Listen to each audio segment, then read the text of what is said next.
Hey, and welcome back to your number one source for cozy gaming and design content. I'm Nick. Today we're going to be talking about the rising price of gaming and whether or not it's actually rising. And if so, is that a problem?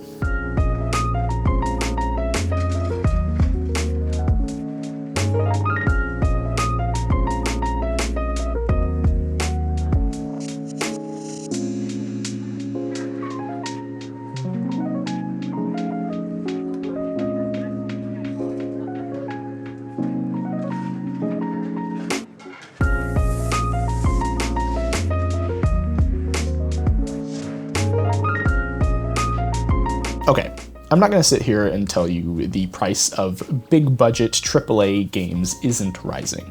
If you're at all plugged into the goings-on within the gaming world, you'll know that the standard base price of games has increased from the previous standard of $60 to now $70 or more. I can't deny that that's happening, and I wouldn't want to even if I could convince you that it's not. So instead of wasting your time and attempting to justify the business decisions of giant multi-billion-dollar companies that none of us understand, instead I'll focus on the much more interesting world of non-AAA games. Before that though, some history. If you're around my age and you grew up playing games, you'll probably remember that if you wanted a new game, you had to pay the full $60 or find a used physical copy, or borrow it from a friend, I guess. And that was for pretty good reason.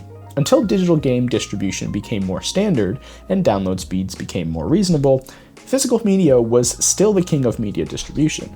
Don't worry, I'm not going to extol the virtues of physical media in this video, though maybe in a future one, so stay tuned if you want to hear another white guy on the internet complain about digital media, I guess. What I will say though, is that printing, stocking, and distributing physical media inherently has a higher cost than simply letting someone download a file from your servers. With that in mind, let's take a look back at what we got for $60 back in 2000. The first from that generation we'll look at is the original Splinter Cell. Now, I'm not going to say this game wasn't amazing at the time. It's an absolute classic for a reason. However, if we compare it from a technical standpoint to games today, it's a pretty obvious difference. The animations are kind of lacking, the models are pretty low fidelity, and the world looks kind of muddy overall. Don't get me wrong, when it was released, it was incredibly novel, and the stealth and light mechanics were amazing, and frankly still are today. But the experience of actually playing the game can, a lot of the time, feel a bit clunky. Looking back from today's landscape can make it look kind of quaint, and leave us with a sense of, it was good for the time, but, and I don't know, this might be a bit of a hot take, but I don't really like looking back at old games with the full context of today's landscape and everything that we've come to expect from games today. I feel it's a bit unfair to these games to compare them to games that came out 20 some odd years later. Plus, the conventions and mechanics have changed so much in that time that it feels a bit like comparing Shakespeare to Hemingway or something. There are certainly links to be found, but I don't think trying to say one is better than the other is really all that productive. Now, mind you, I'm saying this as someone who has read a grand total of maybe 10 books in my life so far, and a solid majority of those were Geronimo Stilton in like 5th grade. So take anything that I say about literature with a grain of salt. But with that in mind, I think this game was well worth the $60 that it went for on release. It was a stellar game that, frankly, I think for the most part, stands the test of time and is still totally worth your time today. Even among the sea of newer titles, this one is definitely worth a playthrough. The story is compelling, the mechanics are still incredibly fun and interesting, not to mention Michael Ironside's absolutely perfect casting as Sam. The controls admittedly leave a bit to be desired, but overall it's still, to this day, an absolutely amazing game. The next game I want to take a look at is Majora's Mask. For many, one of the best Zelda games. For others, one of the worst. But regardless of what you think about it, it was definitely a quite impressive game back when it released.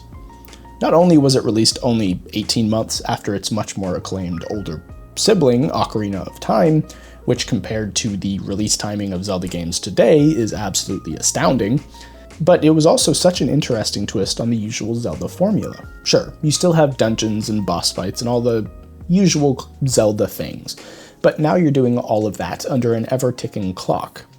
As divisive as this mechanic was at the time, this kind of innovation is one of the most important things in my mind when it comes to making a game worth the price of entry. I won't argue that there isn't value in tried and true mechanics and reliably tested game design. You probably shouldn't throw everything you learned with your last game away with the next one just for the sake of novelty.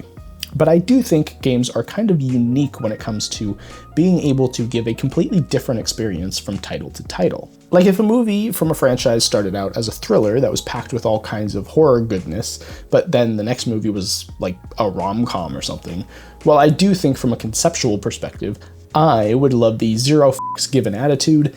I don't think audiences who came to the series for horror would really love the move. However, in games, you can do exactly that. If your game starts out as a basic classic platformer, you could totally change it with the next entry to make it a Metroidvania or even a puzzle game, while still having the platforming mechanics that your audience came for. I think there's a lot more flexibility with games and gaming audiences when it comes to genres, because they're a bit less rigidly defined for games, and that gives the teams behind them a bit more leeway when it comes to making innovative decisions. And Majora's Mask is a title that shows that idea really well. For the time, I don't think it was crazy to ask $60 for a game that does so much in such a short amount of time. Sure, you might criticize the graphics today, but when compared to other games releasing around it, I think the advantages of Nintendo's approach of high stylization over fidelity is made really obvious. Sure, there were plenty of more technically impressive games over on PC, and even some on other consoles, but frankly, when I compare those to the design of Majora's Mask, I think I would pick Majora's Mask every time. Now, worth is subjective, and talking about whether or not a game was worth asking price when it was released is kind of an impossible question to answer from 20 years in the future, but even ignoring the cultural impact and staying power, I think from a content and gameplay standpoint alone, I don't think Nintendo were crazy to ask $60. But now we need a bit of context that we've kind of been missing up until this point. $60 in 2000 is around $100 in today's money. And this is a trend that we see a lot with this topic. Generally speaking, people think about game prices from a static lens. We hear that games used to be $60 and that they still are, and we think that the price has stayed the same, when in effect, from a value standpoint, the price has actually gone down. Now, that's not to say that $60 today is any more affordable for you or me than it was back in 2000. Inflation is a much more complicated topic with way more variables than just simple inflation rates. However, I think it's worth noting because it helps illustrate that if you could afford the price of a game back in 2000, you can probably afford that game today. But because the topic of what you, the nebulous audience member I don't know personally, can afford is so fraught with potential pitfalls, I'm not going to tell you $60 is actually a reasonable price to pay for a game. That's totally up to you, and only you can determine that based on your economic situation. Instead, we can focus on the developer side. Back in the day, when those two games that I mentioned released, the general mindset was that you make a game, put it on whatever media you're going to be using, disc or cartridge, and then you ship it out to stores. That's it. Sometimes in rare cases you could send out an update if you really wanted to, but for the most part, the game you got was the game you got. After a unit was sold, there was no upkeep or maintenance required, really. If you compare that to today, where most games are sold digitally, every game needs to exist, ideally in perpetuity, on someone's servers somewhere. And server space ain't cheap. And for every client that buys a game and downloads it, you're going to need to send the file. And while I don't know the exact financials for how that works, I know that sending data over the internet isn't free, and even outside the data center, you're going to be expected to constantly keep staff to fix bugs and add content. It's no longer the simple model of make game, stock shelves, sell game, make money, repeat. I don't have historical numbers to point you to here because they're strangely hard to find, or at least I wasn't able to find them. But game development costs alone have increased significantly since 2000. The complexity of games has only skyrocketed in the past 20 years, and with that increase in complexity comes an increase in cost to the developers. Add to that what I just said about the increased maintenance cost, and it's a mystery why games don't cost more like $200 on average. But it's not all doom and gloom. While AAA game costs and prices have increased significantly, the cost and barrier to entry of making lower level games like AA or indie games is much more reasonable now. Back in 2000, you really needed to know the ins and outs of coding to make a game of any kind.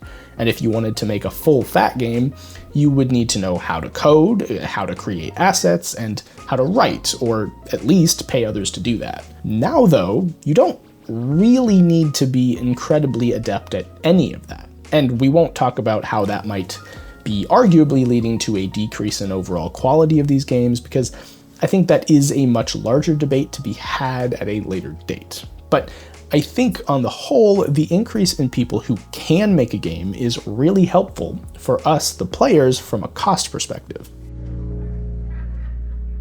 I think Stardew Valley is an incredible example of this. Stardew Valley was made by effectively one person. It is a masterclass in priorities and the benefits of focusing on fundamentals. Stardew Valley costs $15, and for that $15, you get not only an absolutely beautiful game, but also amazing art, a wonderful soundtrack, tons of great characters to interact with, and so much more that I simply cannot list here. It's an incredibly well-developed and maintained game. It has a huge and passionate fan base for a reason. It's probably one of the best value games that you can buy probably ever. With Stardew Valley, it's clear that the dev focused mainly on making sure that the game played well. The balance is great, and there are just enough things to do that you never get bored, but not so many things that you get overwhelmed. They didn't focus on making an incredibly high-fidelity game with the most cutting-edge graphics, because that's not really what matters at the end of the day. You don't just go watch a movie just for the amazing CGI. You go for the characters and story. Or at least that's what you tell your friends. Another great example of this is Manor Lords. This is a medieval city builder game made by, again, a single dev.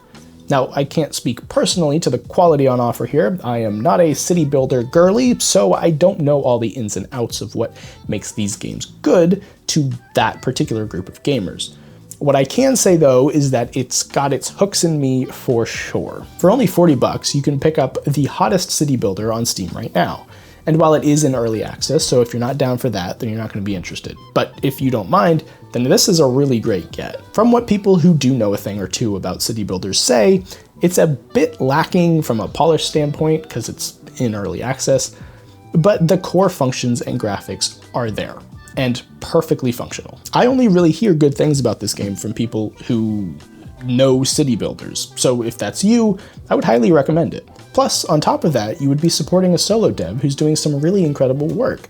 And that's always a really great feeling, knowing that your enjoyment of a game isn't just consumerist brainwashing, but actually helping someone achieve their dream and be able to make their passion a career. But as an example for this video, I think this shows really well that there are still a ton of really great games out there that can be had for anywhere from $15 to $40. In fact, I feel like I've seen a marked increase in games being listed for between $40 and $50 on Steam. And I'm not even talking about single dev indie games. I'm talking full-fat AA and sometimes AAA games, like Alan Wake 2. The base price for this story-based, cerebral, cinematic, narrative game is $50. Listen, I'm not saying games are cheap. Poor people should just work harder. I understand fully how much of an ask $60 is already, and upping that to $70 or $80 for the base game feels like an insult to the people who have been supporting your industry through all its ups and downs. I understand.